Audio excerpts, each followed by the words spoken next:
चीज रहती है कि एक तो राजयोग और भक्ति के अंदर क्या फर्क है।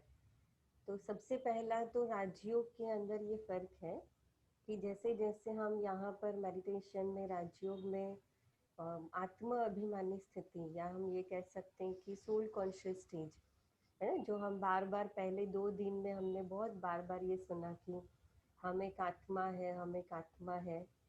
तो वो आत्मा आत्मा हम बार बार इसलिए सुन रहे हैं क्योंकि जितना हम ये आत्मा का अभ्यास करेंगे तो उतना हमारे विचारों की जो स्पीड है तो वो स्लो होती जाएगी, और जितना विचारों की स्पीड स्लो होती जाएगी उतना हम क्या होंगे, शांति का अनुभव करेंगे।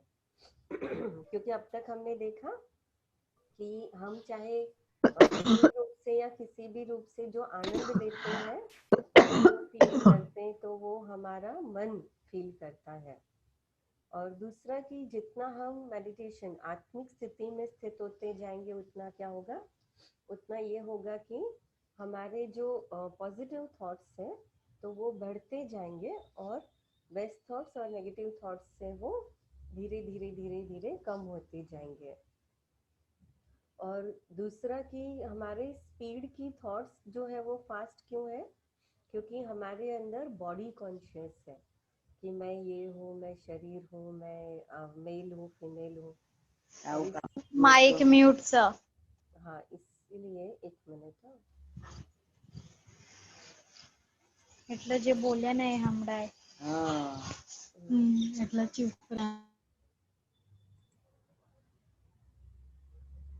हाँ, है ना। तो हमने विशेष फिर ये देखा कि कैसे हाउ टू नो, और धीरे धीरे फिर हमने देखा कि कैसे अगर हम योग में बैठते हैं और हमारा बहुत अच्छा योग लगता है तो उसकी जो उसका कैसे पता चलेगा। तो एक उन्होंने जैसे कहा कि कैसे कि कुछ मिनट के अंदर ही हमें, जैसे इस शरीर के भान से हम परे होते जाएंगे, हमें इस शरीर का भान जो है वो धीरे धीरे खत्म होता जाएगा। और दूसरा कि आत्मा का जैसे हमने देखा कि मूल स्वभाव है वो शांति है, सुख है, आनंद है। तो वो जो स्वभाव है आत्मा का, वो स्वभाव हम महसूस करने लगेंगे। और खास करके हमारा जो विजुअलाइजेशन है वो बहुत क्लियर तो हो ही जाएगा एकदम, लेकिन वो स्टॉप होकर के हम एक बहुत स्थिर अवस्था को अनुभव करेंगे कि मैं एक शांत स्वरूप आत्मा हूँ। और उन्होंने कुछ डिफरेंसेस बताए कि कैसे योग मेडिटेशन जो अभी हम कर रहे हैं वो और भक्ति योग, अब तक हम जो भक्ति वो करते आए उसके अंदर क्या डिफरेंस है। तो कैसे कि अभी जो हम मेडिटेशन करते हैं और पहले जब हम भक्ति के अंदर करते थे तो वहाँ पर कहीं ना कहीं हम शरीर को याद करते थे, शरीर से ही जुड़े रहते थे, और शरीर से ही कार्मिक जो कर्म कांड आदि होता था वो करते थे, है ना, जैसे पूजा पाठ आदि है। और यहाँ पर योग के अंदर हम बार बार जैसे फर्स्ट डे से आत्मा को सुन रहे हैं, आत्मा को ही अनुभव कर रहे हैं, आत्मा के बारे में ही जान रहे हैं और महसूस करने की कोशिश कर रहे हैं। तो मेडिटेशन के अंदर मेन पार्ट है कि आत्मिक अनुभूति का है। दूसरा है कि जયારે भक्ति के अंदर हमने देखा कि परमात्मा को वहाँ पर वो कहते हैं कि भाई परमात्मा नाम रूप से न्यारा है, या तो दूसरी तरफ परमात्मा को कण कण में भी कह दिया। तो वहाँ पर परमात्मा में मन को एकाग्र करने के लिए बहुत सारे एस्पेक्ट है कि इसलिए जल्दी परमात्मा में मन को हम एकाग्र नहीं कर पाते।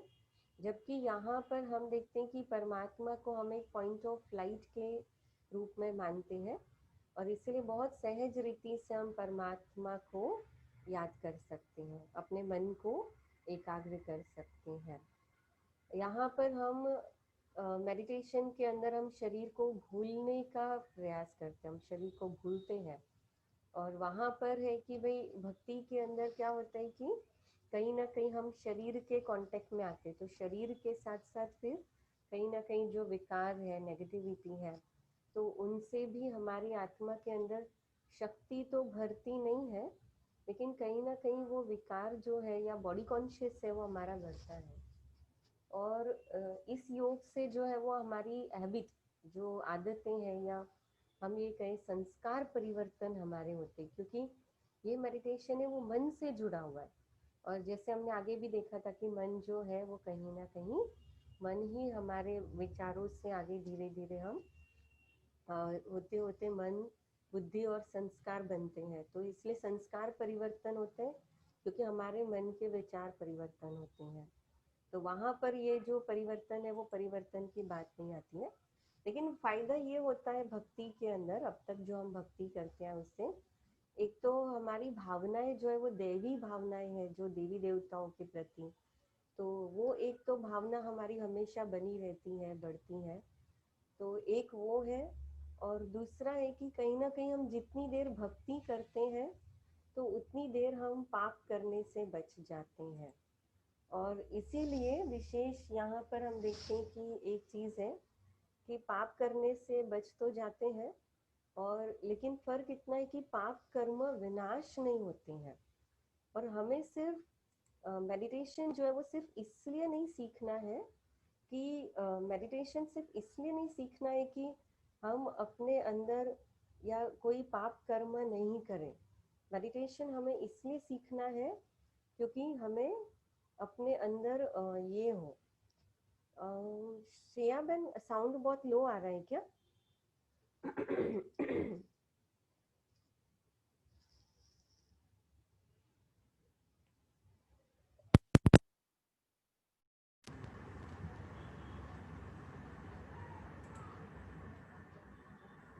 अच्छा, अभी अभी आवाज आ रहा है?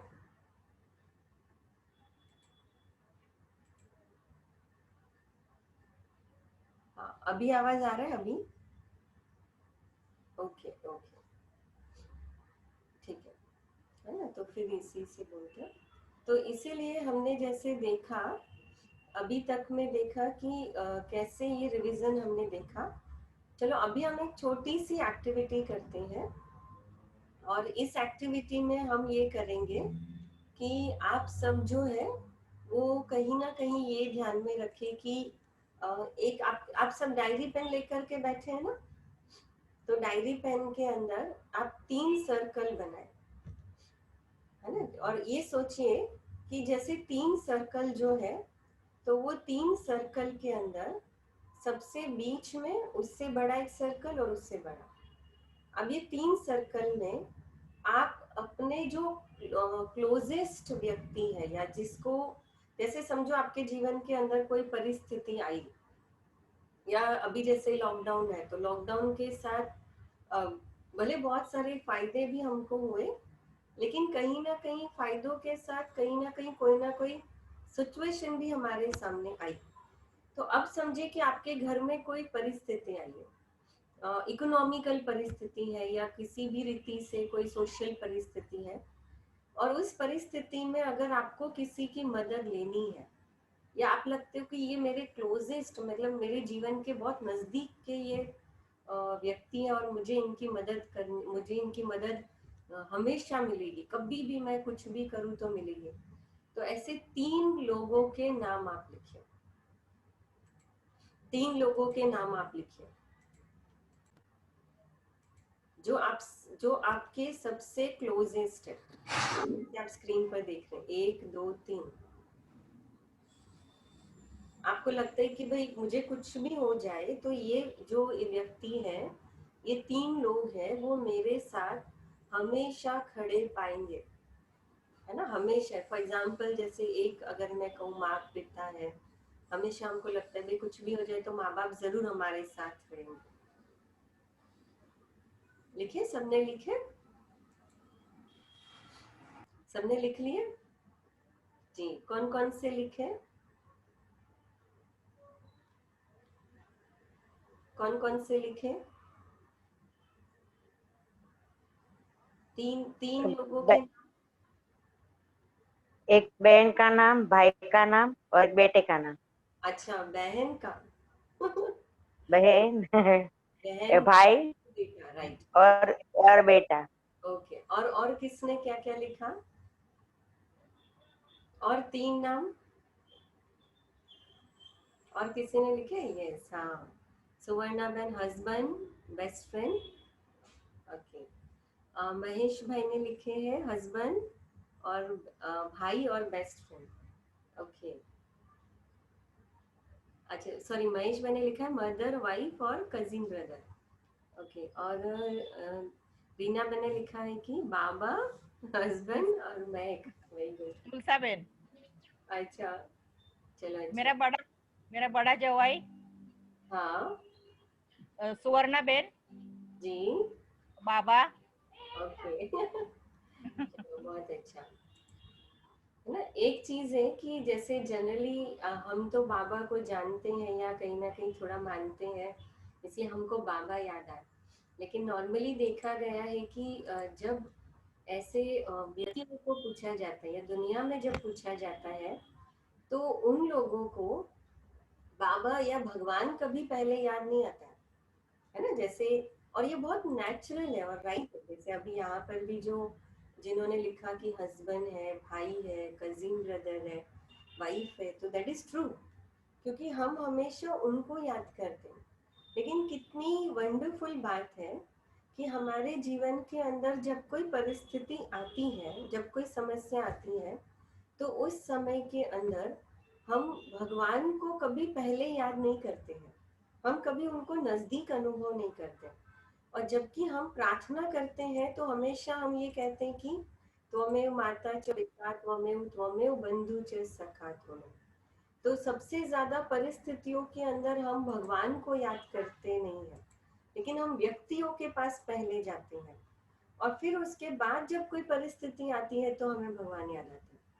आज हम एक बहुत सुंदर सीक्रेट देखेंगे, समय का सीक्रेट, स्वस्तिक का सीक्रेट, और उसके साथ साथ एक बहुत अच्छा साक्षी भाव देखेंगे।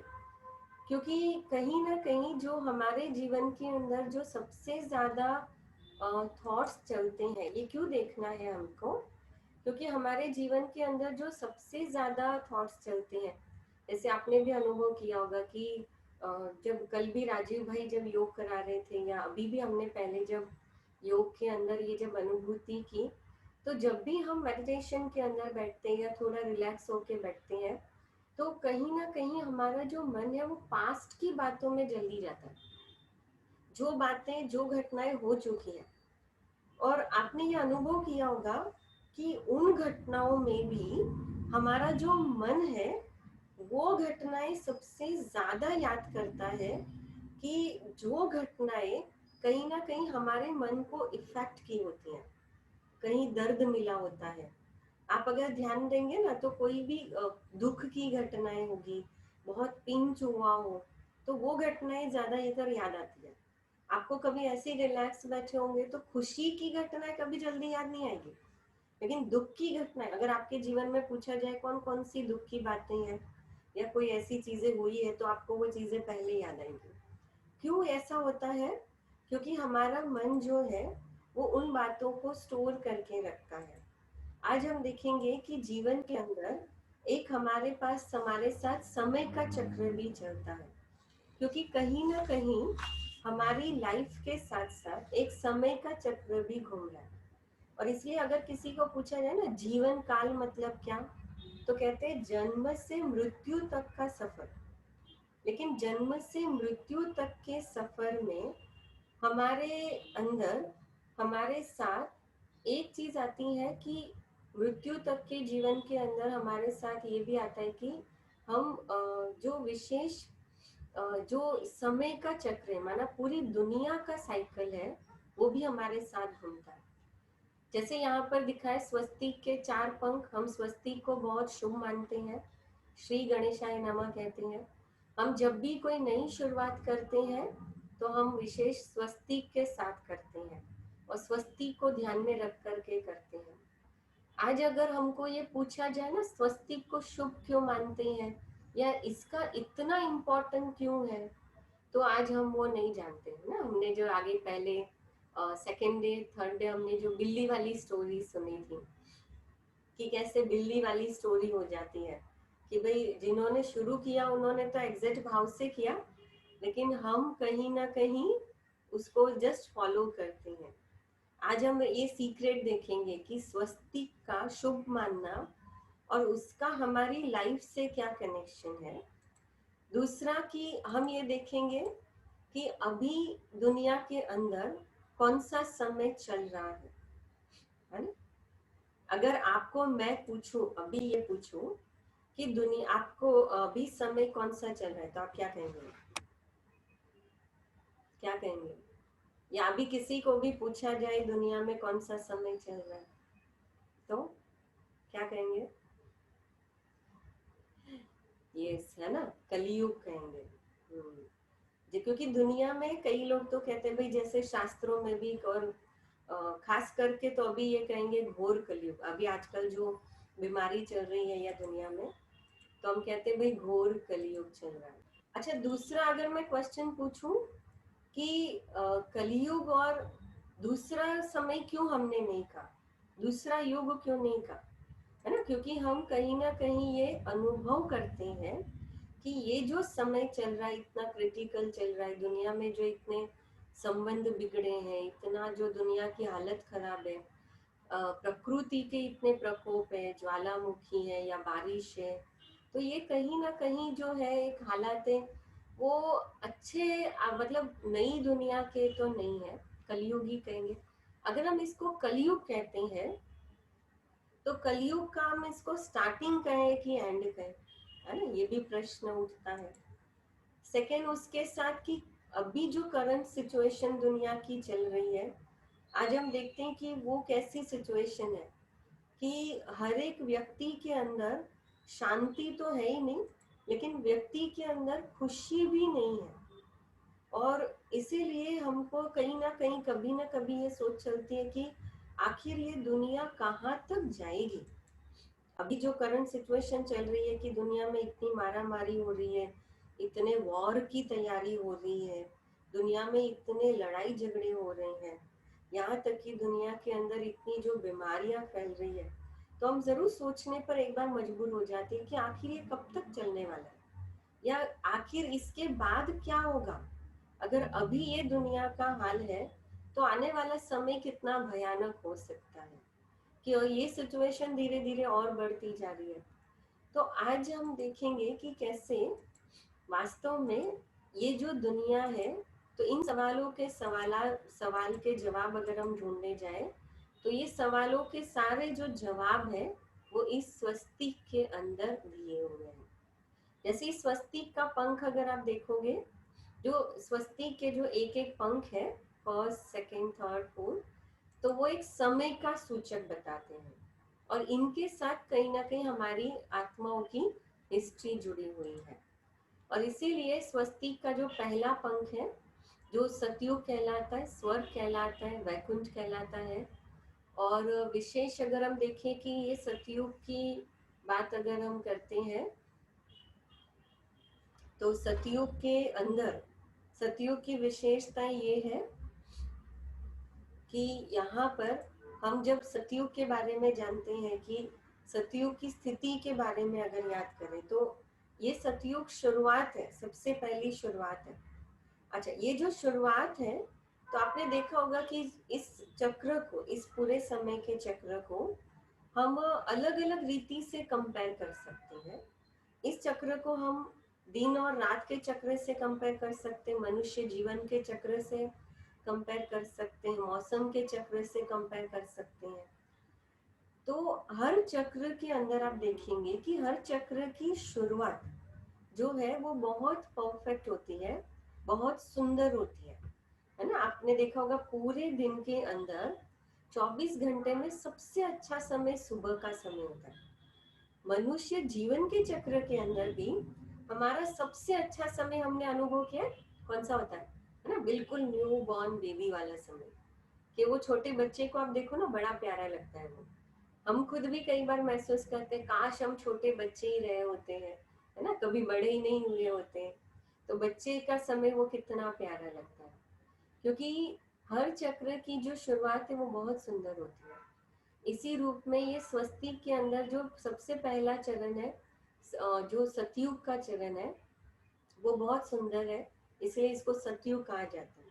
अच्छा, अगर हम इसको और थोड़ा सा जाने उसके पहले, अब तक हमने सतयुग के बारे में भी देखा है ना, ये तो अभी हम चलो यहाँ पर आए तो थोड़ी ये बातें सुन रहे हैं, लेकिन अब तक आपको क्या लगता है सतयुग माना क्या होगा? अब तक हमने देखा ना, सतयुग माना क्या होगा? क्या कहेंगे सतयुग कैसा होगा? कैसा होगा जनरली? जैसे मैंने जब ये पहली बार सुना तो अब तक हम ये मानते थे कि, जैसे मैं ही मानती थी कि सतयुग माना जहाँ पर वो जैसे हमेशा सीरियलों में दिखाते, पिक्चरों में, कि इंद्रदेव बैठे होते हैं, रात दरबार लगी होती है, फिर वो अप्सराएं जो है वो डांस कर रही होती है ना? अब तक हमने देखा था कि भाई सतयुग जो है वो वैसा होता है ना, जैसे प्योर होता है, या ये तो है कि देवी देवताएं जैसे जहाँ रहते हैं। पर वास्तविकता में सतयुग जो है वो बहुत प्योर फीलिंग्स है। और सतयुग के अंदर जो आत्मा की एक शुरुआत की स्टेज है कि जब आत्माएं परम धाम से नीचे आती है, और आत्मा के अंदर सतयुग और त्रेता के अंदर बॉडी कॉन्शियस नहीं है ना? उसका एग्जाम्पल अगर हम देखें कि हम जब कोई भी नई चीज इस शरीर पर जब धारण करते हैं, कि नई अंगूठी पहनी, नया कपड़ा पहना, या समझो हमने नई कोई चीज गहने पहने, या कोई हमने नई हेयर स्टाइल की, तो आपने देखा होगा कि हम जब कुछ नया करते हैं बॉडी के ऊपर, तो हमारा 2 दिन तो कंटिन्यूस ये भान रहता है कि भाई ये नया किया है हमने, माना वो कॉन्शियस में कहीं ना कहीं रहता है। तो कहने का भाव कि वो कॉन्शियस जैसे कितना होता है, कई बार तो वो नई अंगूठी पहनी होगी, या नया हमने चेन पहना होगा, या नई ड्रेस पहनी होगी, तो कई बार हमारा ध्यान तो इतना ये होता है कि जो दूसरे देखने वाले होते हैं ना, कई बार उनका भी ध्यान जो है वो उस तरफ खींच जाता है, और इसीलिए इतना अलर्ट हो जाता है वो ध्यान कि वो सामने वाला भी कहेगा कि अच्छा आपने ये चीज नहीं पहनी है, माना कितना कॉन्शियस हो जाते, सोचिए हम, है ना?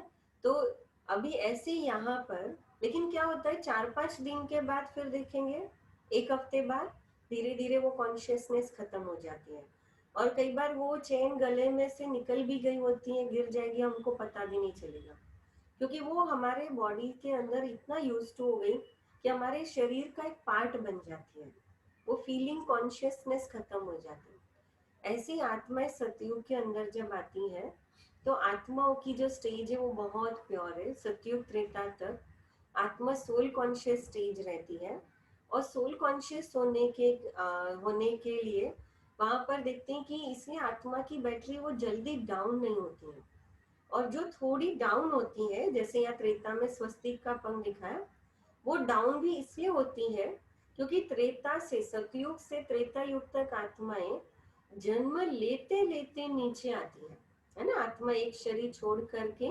दूसरा जन्म लेती है, और इसीलिए सतयुग से नीचे जो आत्मा आती त्रेता युग में, तो वो बॉडी एक शरीर छोड़कर दूसरा शरीर लेती है, तो धीरे धीरे जो दुनिया पुरानी होती है, इसीलिए स्वस्तिक का पंख है वो नीचे आए, इसलिए कहा त्रेता युग, माना थोड़ी त्रुटि का युग। लेकिन सतयुग को अलग अलग धर्म के अंदर, अलग अलग भाषाओं के अंदर भी इसका उल्लेख किया गया है। अब फिर आता है द्वापर युग। तो जैसे ही त्रेता युग हुआ, फिर जैसे ही कहीं ना कहीं जो एक सोल कॉन्शियस स्टेज थी वो खत्म हो गई। अब सोल कॉन्शियस स्टेज खत्म होने के बाद धीरे धीरे ऐसे हुआ कि हम अपने आप को शरीर ही समझने लगे, और इसीलिए द्वापर युग में लेफ्ट साइड पंख हुआ, स्वस्तिक का पंख। तो लेफ्ट साइड का मतलब है कि अब तक दुनिया के अंदर जो परिवर्तन होते थे, उसके अपोजिट परिवर्तन इस दुनिया में होने लगे, है ना? जैसे फॉर एग्जाम्पल कि अभी तक आत्माएं सोल कॉन्शियस थी, अब धीरे धीरे आत्माएं जन्म लेते लेते वो भूल गई कि भाई हम सोल हैं, और ये हमारा शरीर टेम्पररी हमने एक पार्ट बजाने के लिए लिया है। और इसलिए द्वापर युग के अंदर जब हम बहुत दुखी हो जाते हैं, अब बॉडी कॉन्शियस हो जाते, तो जैसे हमने सेकेंड डे देखा था कि जब हम इंद्रियों से सुख लेना शुरू करते हैं, कि खाने से सुख लेना शुरू किया, कपड़े पहनने से सुख लेना शुरू किया, लोगों से, व्यक्तियों से, वैभव से, संबंधों से, धन से सुख लेना शुरू किया, तो जितना जितना वो धन से, इंद्रियों से सुख लेना शुरू किया, उतना आत्मा की एनर्जी है वो डाउन होती जाती है। और इसलिए द्वापर युग में जब दुख आया तो हमने भगवान को याद शुरू की, हमने भगवान को पुकारा। और इसलिए जितने भी धर्म स्थापक आकर के गए तो उन सारे धर्म स्थापकों की स्थापना का जो समय वो द्वापर युग का समय बताते है ना। आज से कम 1000-1500 साल पहले का समय बताते हैं। और फिर धीरे धीरे कहीं ना कहीं क्या होता है कि वो आते तो है संभालने, लेकिन कहीं ना कहीं फिर दुनिया जो है वो एक कलयुग का समय होती है। और इसीलिए जो सीक्रेट ऑफ स्वस्तिक अगर हम ये कहें कि जो राइट आर्म है, माना जो राइट साइड जो दिखाते कि जहाँ पर दुनिया में सुख शांति है, फिर धीरे धीरे जैसे ही वो लेफ्ट साइड होता है कि माना जो सतयुग और त्रेता में सुख शांति थी वो धीरे धीरे कम होने लगी। और कम होते होते जब स्वस्तिक का पंख लेफ्ट साइड गया तो दुनिया में दुख और अशांति वो बढ़ने लगी, बेचैनी बढ़ने लगी। और धीरे धीरे वो भी जब बढ़ने लगी तो कलयुग का समय आया कि कलयुग के अंदर जहाँ दुख अशांति जो है वो धीरे धीरे बढ़ने लगे और बढ़ गए। और जो 4 डॉट स्वस्तिक के अंदर बताते कि जो एक ड्रामा ऑफ ह्यूमन सोल्स, माना हम सब आत्माएं, इस पूरे चक्र के अंदर हमारा एक रोल चलता है, पार्ट बजाती है। और इसीलिए ये 4 डॉट जो है वो पॉइंट ऑफ लाइट का यादगार है। और ये पूरा एक सर्कल बताया है ना, आप ध्यान से देखेंगे स्वस्तिक को तो ये सर्कल के रूप में बताया, माना कि ये समय का चक्र है जो कंटिन्यूस हमेशा चलता है। अब यहाँ पर आप देखेंगे कि जैसे ये पूरे चक्र को अगर हम इस रूप में देख सकते हैं कि जहाँ पर सतयुग, त्रेता युग, द्वापर युग और कलयुग, जहाँ द्वापर युग से अनेक धर्मों की आत्माएं आती है दुनिया को संभालने, लेकिन फिर भी जैसे बॉडी कॉन्शियस होने के कारण, बढ़ने के कारण एक कलयुग का समय आ जाता है। और आप देख रहे हो कि यहाँ पर जब कलयुग आता है तो कलयुग के अंदर कहीं ना कहीं जब एक समय आता है कि ये साइकिल है ना। जैसे साइकिल इसलिए कहा कि रात के बाद दिन जरूर आता है। जब आत्मा शरीर छोड़ती है बुजुर्ग होकर के तो उस आत्मा का फिर नया शरीर लेके जन्म जरूर होना है। तो ये साइकिल है। तो अगर इस साइकिल के अनुसार अगर हम ये कहते हैं, जैसे हमने शुरू में मैंने पूछा कि अभी कौन सा समय चल रहा है, आपको क्या लग रहा है ना, तो आपने कितना फ्लुएंटली कहा कि अभी कलयुग चल रहा है। तो कलयुग का भी कौन सा समय, तो हम कहेंगे कलयुग का भी अंत चल रहा है। और इसलिए भगवत गीता के अंदर भी ये लिखा गया कि यदा यदा ही धर्मस्य, माना जब जब इस दुनिया के अंदर धर्म और पाप अत्याचार बढ़ता है तब तब परमात्मा इस सृष्टि पर आकर इस दुनिया का परिवर्तन करते हैं और इस धर्म नई दुनिया की स्थापना और पुरानी दुनिया का परिवर्तन करते हैं। और इसलिए यहाँ पर साइकिल के रूप में दिखा है कि अब वो समय चल रहा है कि जहाँ पर हम धीरे धीरे एक बहुत सुंदर दुनिया की ओर जाएंगे, लेकिन कैसे जाएंगे।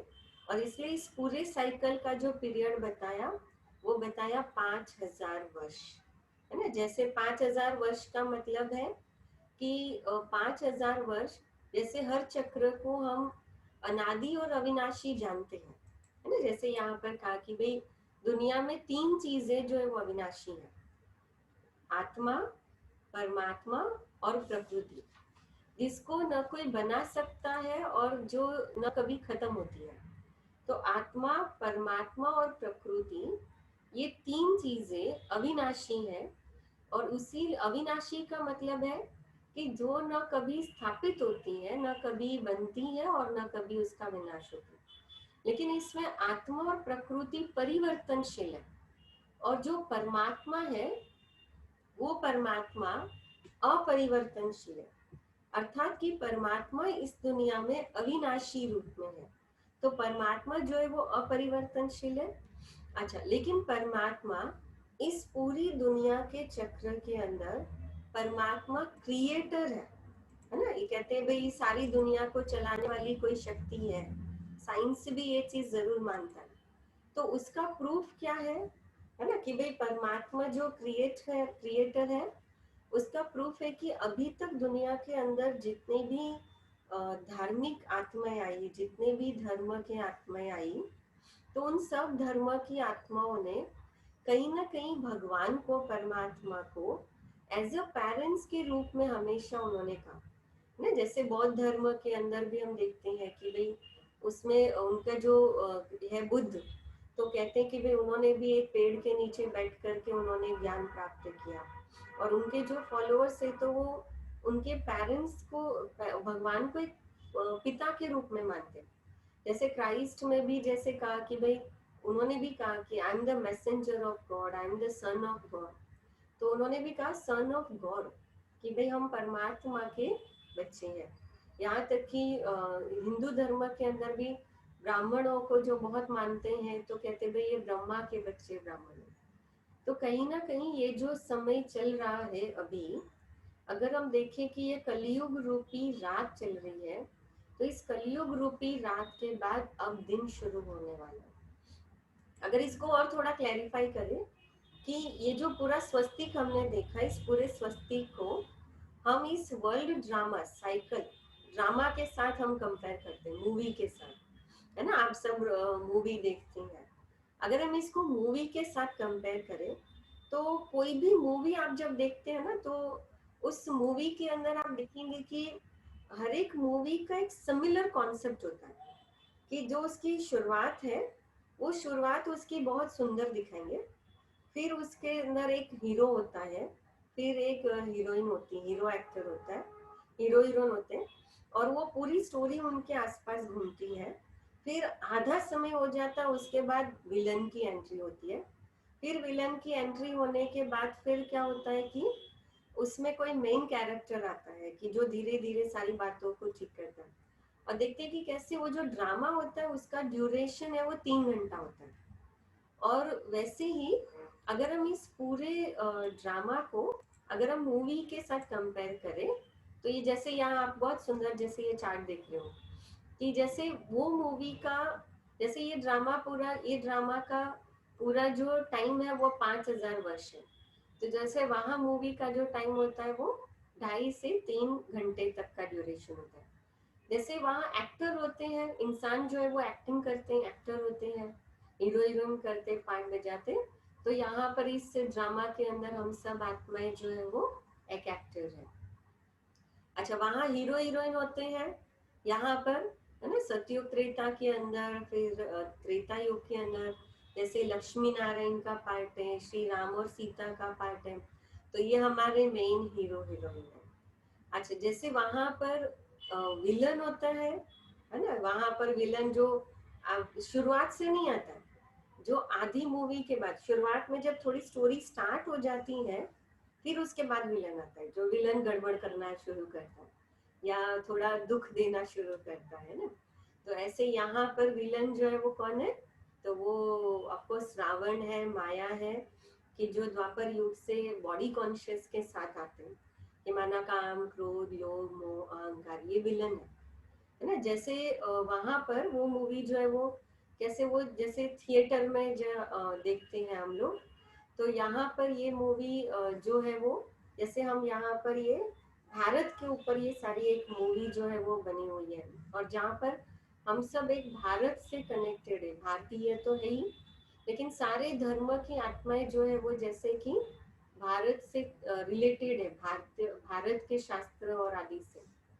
और खास करके विशेष जो पॉइंट है कि इस मूवी का डायरेक्टर जो है, जैसे वहाँ कोई इंसान डायरेक्टर होता है, कोई ना कोई डायरेक्टर होता है, यहाँ पर इस मूवी का डायरेक्टर सुप्रीम सोल है। और सबसे बड़ी बात है कि सुप्रीम सोल डायरेक्टर भी है लेकिन एक्टर भी है, कि जो इस मूवी के अंत में वो भी एक एक्टिंग करके या सब कुछ ठीक करने के लिए वो भी एक एक्टर करते हैं, तो ये डायरेक्टर है। और दोनों सेम है कि जैसे वो मूवी आप चाहे उतनी बार उसको रिपीट करो तो सेम टू सेम रिपीट होती है, वैसे ये ड्रामा भी हमेशा रिपीट होता है। और इसीलिए एक बहुत सुंदर कहानी के रूप में, जैसे अगर मैं आपको ये सुनाऊं, अगर इस मूवी को हम एक बहुत सुंदर कहानी के रूप में देखें, तो जैसे यहाँ पर दिखा रहे ना कि समझो कि एक घर में टॉप फ्लोर के ऊपर एक मदर फादर, एक खास करके फादर और कुछ बच्चे जो है वो घर में रहते हैं। अब वो बच्चे घर में रहते हैं उसमें से कुछ बच्चे हैं ना, वो कहते हैं भाई हमको घर जाना है, हमको नीचे जाना है, क्योंकि वो टॉप फ्लोर से देखते हैं कि नीचे कुछ बच्चे खेल रहे हैं। तो जैसे ही वो बच्चों को खेलता हुआ देखते तो उनको क्यूरियोसिटी होती है, उनको बहुत अट्रैक्शन होता है। तो जो फादर है वो कहता है कि नहीं, शांति से घर में बैठो ना, क्यों जाना है। तो भी वो कहते हैं, सुबह सुबह कहते नहीं हमको जाना है खेलने। तो कुछ बच्चे वो नीचे चले जाते हैं खेलने के लिए। अब खेलते खेलते दोपहर होती है तो भी वो बच्चे ऊपर नहीं आते हैं। फिर धीरे धीरे जब वो शाम होती है तो उसमें कुछ बच्चे अभी भी ऊपर नहीं आ रहे। तो जो फादर के साथ कुछ बच्चे घर में, तो फादर उनको कहता है कि भाई तुम नीचे जाओ और जाकर के जो बच्चे अभी सुबह से खेलने के लिए गए हैं तुम उनको शांति से ऊपर लेकर के आओ। तो जब वो बच्चे दूसरे नीचे जाते हैं, लेकिन नीचे इतना सुंदर वो खेल चल रहा होता है, गेम चल रही होती कि वो बच्चे भी क्या होता है कि उनको बुलाने तो गए लेकिन वो भी नीचे उनके साथ खेलने लगते हैं। अब फिर धीरे धीरे खेलते खेलते रात हो जाती है। और जब रात होती है तो वो फादर क्या करेगा, आप उनकी जगह हो तो क्या करोगे, है ना। एक बच्चा नीचे खेलने गया, शाम को दूसरा बच्चा भी खेलने गया, और अभी रात हो गई और अभी तक घर पे नहीं आए, तो आप क्या करेंगे, है ना। अब हम किसी को नहीं भेजेंगे। तो अब वो फादर क्या करेंगे या वो माँ क्या करेगी, अब वो खुद नीचे जाएगी और नीचे जाकर के वो बच्चा जो भी खेल रहा होगा, बच्चे जो भी कर रहे होंगे, उनको मार से या प्यार से वो क्या करेगी, है ना, वो माँ या फादर है वो बच्चों को घर लेकर आएंगे वापस।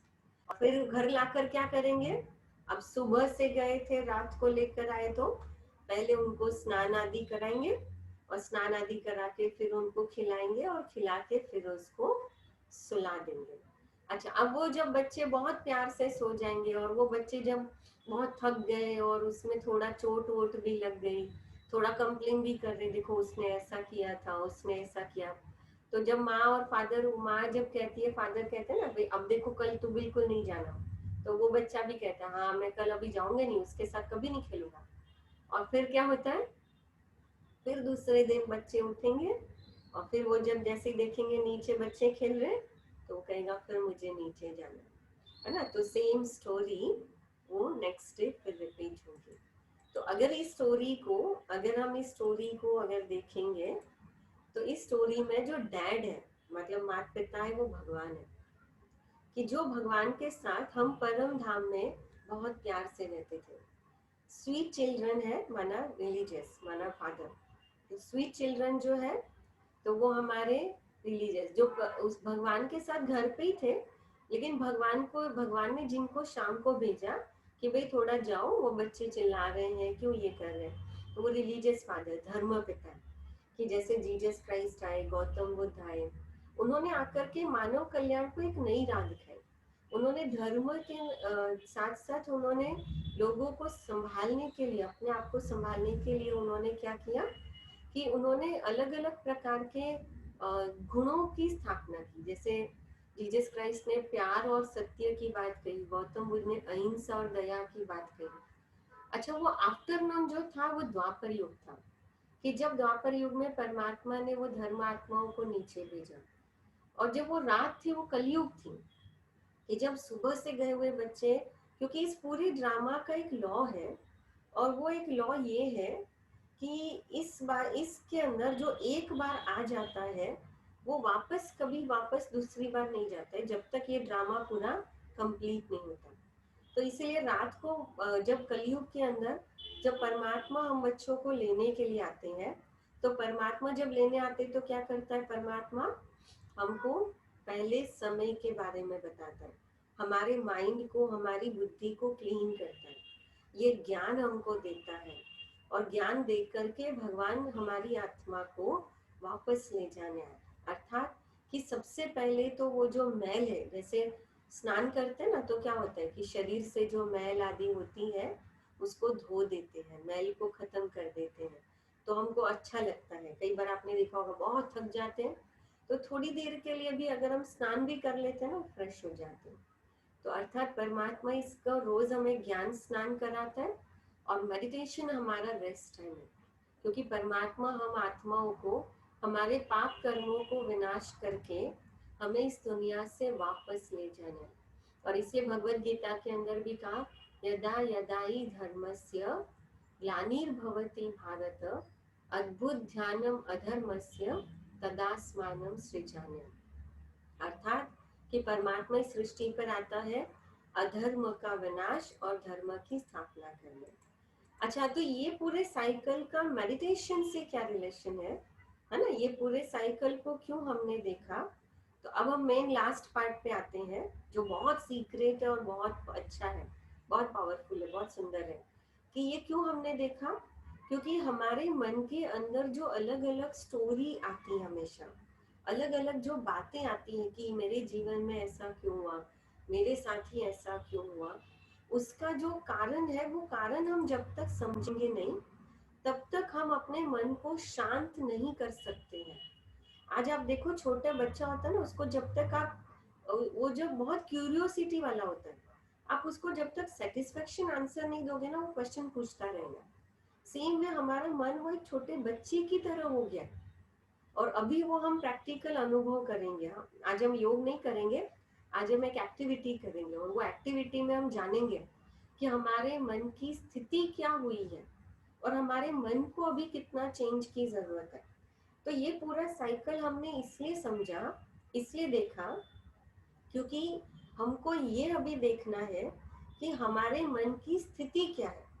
और आगे जाकर के ये साइकिल आपको इसलिए मदद करेगा, जब हमें अपने मन के अंदर जो विचार उत्पन्न होते हैं, जो नेगेटिव थॉट्स, जो वेस्ट थॉट्स उत्पन्न होते हैं, या हमारे पास्ट के जो फोल्डर्स बार बार हमारे मन के अंदर खुल जाते हैं, वो पास्ट के फोल्डर है, दुखों के फोल्डर है, नेगेटिविटी के फोल्डर है। अगर मुझे उसको क्लोज करना है, तो वो क्लोज करने के लिए मुझे ये साइकिल है, टाइम ऑफ साइकिल जो है, ये साइकिल मुझे मदद करेगा। और इसीलिए इस साइकिल को हमने आज थोड़ा सा देखा। अच्छा, ये साइकिल के अंदर एक सबसे बेस्ट पार्ट ये है कि ये साइकिल का मेन लॉजिक ये है कि हमें एक्सेप्ट करना है कि जो हुआ अच्छा हुआ, जो हो रहा है अच्छा हो रहा है, और जो होगा बहुत अच्छा होगा। इसलिए आप सबने एक स्टोरी सुनी होगी ना, एक राजा और मंत्री की स्टोरी, कई बार एक अकबर और बीरबल की स्टोरी बताते हैं। तो मैं बहुत शॉर्टली ये स्टोरी लेती हूँ, क्योंकि अभी हम एक्टिविटी करेंगे। कि आपने वैसे सुनी भी होगी, कहते हैं कि एक राजा और मंत्री जंगल में शिकार करने की तैयारी कर रहे थे, और जब वो तैयारी कर रहे थे तो उस समय अचानक उनका जो अंगूठा है वो कट जाता है, राजा का अंगूठा, या कई बार कहते हैं जैसे अकबर का अंगूठा कट जाता है। तो जो मंत्री है वो बहुत सहज भाव से कहता है कि भाई चलो छोड़िए महाराज, जो हुआ अच्छा हुआ, है ना, कोई बात नहीं, शिकार के लिए लेट हो रहे, चलो हम चलते। तो वो जो राजा, उसको गुस्सा आता है कि ऐसा कैसे कहता है ना, जो हुआ अच्छा हुआ। उसको बड़ा गुस्सा आता है और वो उसको कारागार में बंद करवा देता है, जेल में। और फिर राजा अकेला शिकार पे जाता है, और आदिवासियों के एरिया में ऐसे भटकते भटकते पहुंच जाता है, जहाँ पर आदिवासियों का कोई स्पेशल दिन होता है, और वो बलि के लिए, कोई नर बलि चढ़ाने के लिए कोई मनुष्य ढूंढ रहे होते हैं, और उनको ये राजा मिल जाता है। और जैसे ही राजा को पकड़ कर लेके जाते हैं और उनको बस वो गला काटने जाते हैं, तो उनका पंडित है ना, वो देखते हैं कि उसका अंगूठा कटा हुआ है। तो तुरंत वो जो पंडित है वो कहता है कि ये बलि नहीं चढ़ सकता क्योंकि इसका अंगूठा कटा हुआ है। क्यों? तो कहते हैं कि भाई ये खंडित बलि है ना, जैसे खंडित मूर्ति की कभी पूजा नहीं होती। और वो क्या करते हैं कि तुरंत वो राजा को या अकबर को छोड़ देते हैं। तो जब वो राजा वापस आ रहा होता है, तो राजा को याद आता है कि मैंने मंत्री को बहुत कुछ सुना, और मंत्री ने कहा था जो हुआ अच्छा हुआ, कि ये अंगूठा नहीं कटा होता तो शायद आज मैं जिंदा नहीं होता। तो जब वो वापस आता है और वापस आकर के कहता है कि भाई मैंने तुमको बहुत बुरा भला कहा, मुझे माफ कर दो। तो उस समय जो मंत्री है वो भी यही कहता है, कहते हैं कि मैं अभी भी महाराज आपको यही कहता हूँ, आपको अभी भी माफी मांगने की जरूरत नहीं है। क्यों? तो कहते हैं कि भाई अगर आप मुझे जेल में बंद नहीं करते क्रोधित होके, तो फिर मैं आपके साथ होता, है ना, तो आप तो खंडित बलि होके बच जाते, लेकिन मैं कहाँ जाता। तो कहने का भाव जो है कि कहीं ना कहीं वो राजा जैसे कि तब समझ में आया कि जो होता है अच्छे के लिए होता है। तो कई बार सिचुएशन ऐसी होती है कि हमें थोड़ा सहन करना पड़ता है, कई बार त्याग करना पड़ता है, लेकिन उस सिचुएशन के अंदर कई बार हमको समझ में नहीं आता है। अच्छा, लेकिन कहीं ना कहीं समय के हिसाब से जो होता है वो अच्छे के लिए होता है। अच्छा, अच्छा, अभी इसीलिए अगर हम अभी देखेंगे तो और ये विशेष ये बात है कि कोई भी सिचुएशन के अंदर हमेशा दोनों पहलू होते हैं। अगर मैं उसमें अच्छा देखूंगी तो मुझे अच्छा नजर आएगा, और कई बार अच्छा समझने के लिए भी थोड़ा वक्त देने की जरूरत पड़ती है। जैसे राजा है, राजा को ये चीज तब समझ में आई जब वो सिचुएशन उसके ऊपर आई, और उसके अंदर तब उसको समझ में आया कि नहीं, जो हुआ वो अच्छा हुआ। और मंत्री को उस सिचुएशन का रीजन पहले से पता है कि चलो जो होता है अच्छा होता है, इसलिए मंत्री के अंदर वो क्रोधित होना, कारागार में डालना, उसके लिए वो कई बार अपने मन को लेके थोड़ा निश्चिंत था, या मन को स्टेबल था वो, क्योंकि वो इस चीज को एक्सेप्ट कर रहा था। हमें वही चीज सीखनी है, और इसीलिए आज हम एक एक्टिविटी करेंगे। आज हम योग में बैठेंगे, अभी हम एक एक्टिविटी करेंगे। हम विशेष 10 मिनट बैठेंगे, मैं 10 मिनट मेडिटेशन में करेंगे, और 10 मिनट 10-12 मिनट मैं यहाँ पर एक आत्मा का पिक्चर रखूंगी, है ना, कि जिसमें लिखा भी होगा कि मैं आत्मा हूँ। आप उस आत्मा के चित्र को सामने रखेंगे, आप आंखें बंद भी कर दें और या आंखें खोल करके भी उसको देखेंगे, लेकिन ये हमारा टारगेट है कि उसके सिवाय कोई चीज याद नहीं आनी चाहिए। ये हम प्रैक्टिस करेंगे तो ये ध्यान हमें रखना है। हम जब भी फ्री होते हैं ना, तो मन जो है वो ऑलवेज स्टोरी क्रिएट करता है, कोई ना कोई। जैसे यहाँ पर एक स्टोरी दी है कि समझो अभी आप मेडिटेशन में बैठे हो, है ना, जैसे अभी हम यहाँ पर समझो मेडिटेशन या ये कोर्स अच्छे से सुने, समझो किसी के अनम्यूट होकर के कोई बोलना शुरू कर देता है, और वो आवाज हम सारे 30 लोगों को सुनाई देती है, और वो जो बोलना शुरू करता है या उसमें कोई रिंग बजना शुरू हो जाती है, तो हम सबके मन में अलग अलग विचार आएंगे। कोई कहेगा कि अरे क्या इनको समझ में भी नहीं आता है, इनको बंद करना चाहिए, अनम्यूट करना चाहिए।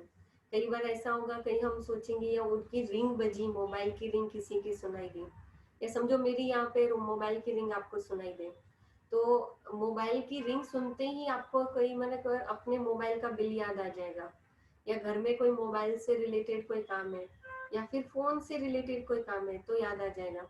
फिर धीरे धीरे याद आ जाएगा, अरे मुझे वो बिल पे करना है, वो बाकी रह गया। तो माना क्या हो रहा था, क्या हुआ, ये तो जैसे एग्जांपल दिया कि मोबाइल की रिंग बजी, उससे हमारे अंदर एक तुरंत मन रिएक्ट करता है कि भाई क्या इतना भी समझ नहीं है, भाई मोबाइल को शांत रखना चाहिए। और धीरे धीरे कहीं ना कहीं वो फिर हमारा बिल बाकी था हमारा, या मुझे कोई मोबाइल ठीक नहीं है ये ठीक कराना, तो उससे रिलेटेड हमारे पूरे दिन में या कभी कोई थॉट्स चले होंगे, वो सारे थॉट्स अभी वापस क्रिएट होने लगेंगे। तो एक स्टोरी मन के अंदर क्रिएट होने लगी, है ना। तो हम बैठे थे मेडिटेशन में, लेकिन एक मोबाइल की रिंग हमने सुनी, उससे हमारा 5 मिनट चला गया, 10 मिनट चला गया। तो ये स्टोरी शायद आपके मन में क्रिएट होगी, अगर नहीं भी हो रही है तो बहुत अच्छा है, लेकिन अगर ऐसी स्टोरी क्रिएट हो रही है तो क्या करना है कि मैं यहाँ पर एक सुंदर पिक्चर रखूंगी, है ना, स्क्रीन पर, जैसे अभी आप देख रहे हो।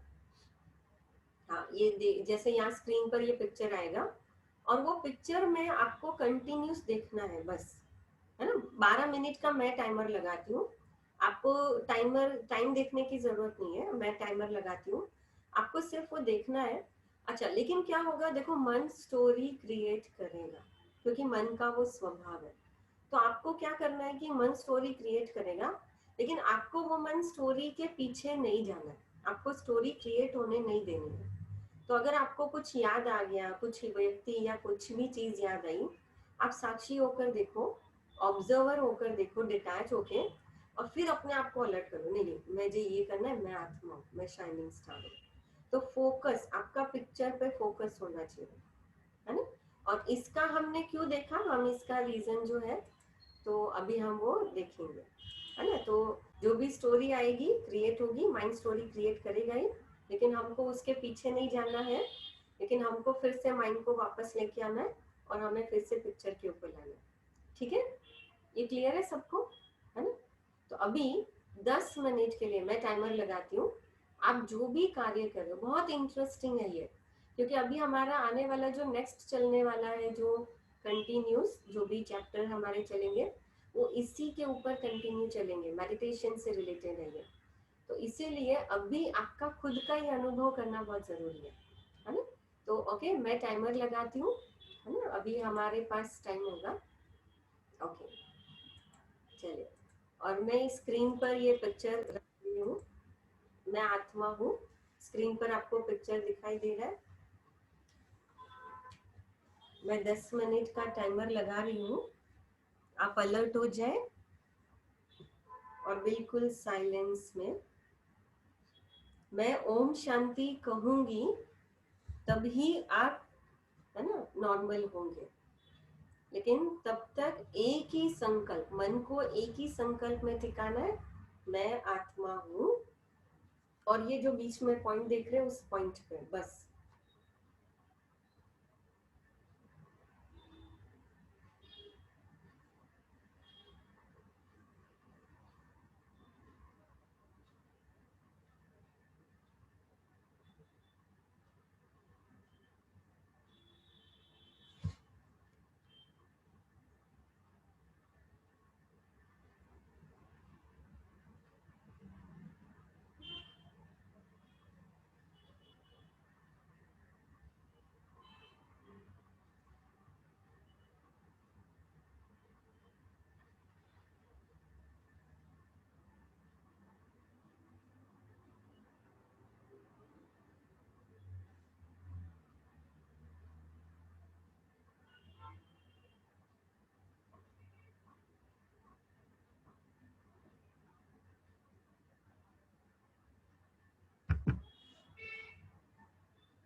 पॉइंट पे एकाग्र करें मन को। अगर मन कहीं इधर उधर भाग रहा है तो फिर से लेकर जाए।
से पॉइंट को ही आंखों के सामने और मन के सामने रखें।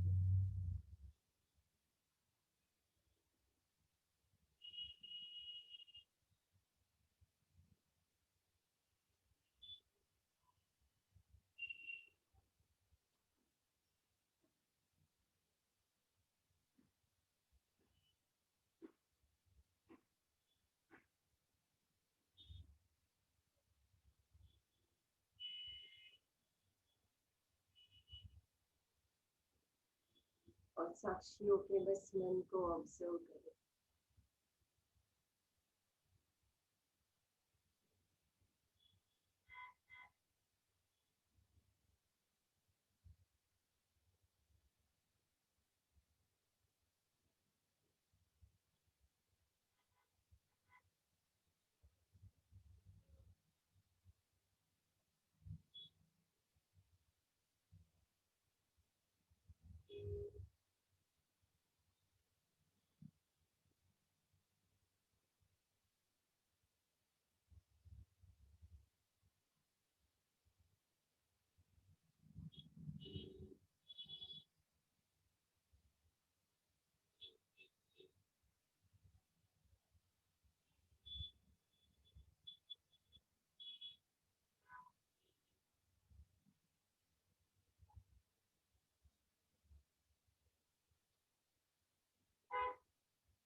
ओम शांति।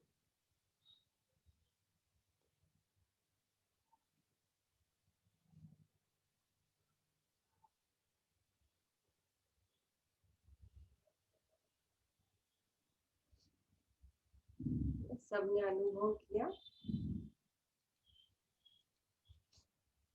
है ना? एक ही पॉइंट पे कितनी देर मन एकाग्र हुआ? कितनी देर हुआ? कंटिन्यूस मन एकाग्र कभी नहीं रहता, लेकिन आपने अनुभव किया होगा। क्या महसूस किया? क्या महसूस किया? है ना, कुछ सेकंड के बाद या कुछ मिनट के बाद आपने देखा होगा कि मन के अंदर स्टोरी क्रिएट होने लगी होगी, है ना। मन आसपास जो चीजें हो रही है तो उसके ऊपर ध्यान जाने लगा होगा। कुछ नहीं तो घड़ी की आवाज सुनाई दे रही होगी, आसपास जो कुछ सुनाई दे रही है, मन उसके ऊपर जा रहा है ना। हुआ, ऐसा हुआ। हम कोशिश कर रहे हैं कि हम पॉइंट पर मन को एकाग्र करें, लेकिन हमारा मन क्या कर रहा था? हमारा मन क्या कर रहा था?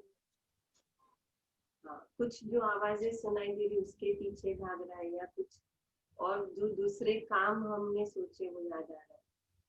तो माना ये जो रिजल्ट थी इसकी, ये था कि जैसे कि अभी हमने जो किया, या तो कई लोगों को ये बोरिंग लगा होगा कि भाई ये क्या हो रहा है ना, कि भाई ये इतनी देर ऐसे ही बिल्कुल साइलेंस में बिठा दिया कुछ वो। कई जो है वो रेस्टलेस हो रहे होंगे कि भाई बेचैनी, कि भाई ये क्या करा रही दीदी, है ना, ऐसा क्या है, कुछ नहीं हो रहा है। और शायद कईयों को नींद भी आने लगी होगी, अनुभव किया होगा, है ना। हाँ, है ना, कईयों को नींद आने लगी, कईयों को मन दूसरी जगह बार बार भागना था। मन में काम की भी याद आती है। जी, काम की भी याद आती है। अभी शाम का समय है हाँ, तो मन भागता है क्या बनाए। तो माना कहीं ना कहीं हमने देखा कि जो माना ये एक प्रैक्टिकल अनुभव था कि अभी मेरे मन की हालत क्या हो गई है, उसके हिसाब से, है ना, सोच सकते हैं कि मेरे मन की स्थिति क्या हो गई है कि इतनी देर भी हम शांति से मन को बिठा नहीं पा रहे। नहीं पाता। अब ये क्यों हो रहा है, तो इसका जो ये है, हम वो कल देखेंगे कि भाई ऐसा क्यों हो रहा है। और मन के अंदर जो अलग अलग स्टोरी तैयार होती है, मन अलग अलग चीजों के पीछे या कहानियों के पीछे भाग रहा था, है ना, तो उसको हम कैसे ये करें। जैसे अभी कईयों ने लिखा, महेश भाई वादी ना, कि भाई कईयों को थोड़ा नींद का ये लगने लगा 5 मिनट के अंदर ही। तो माना कि हमारा मन इतना थका हुआ है, दैट इज अ प्रूफ कि हमारा मन इतना थका हुआ है, या हमारा मन इतना बेचैन है कि एक जगह नहीं स्थिर हो पाता।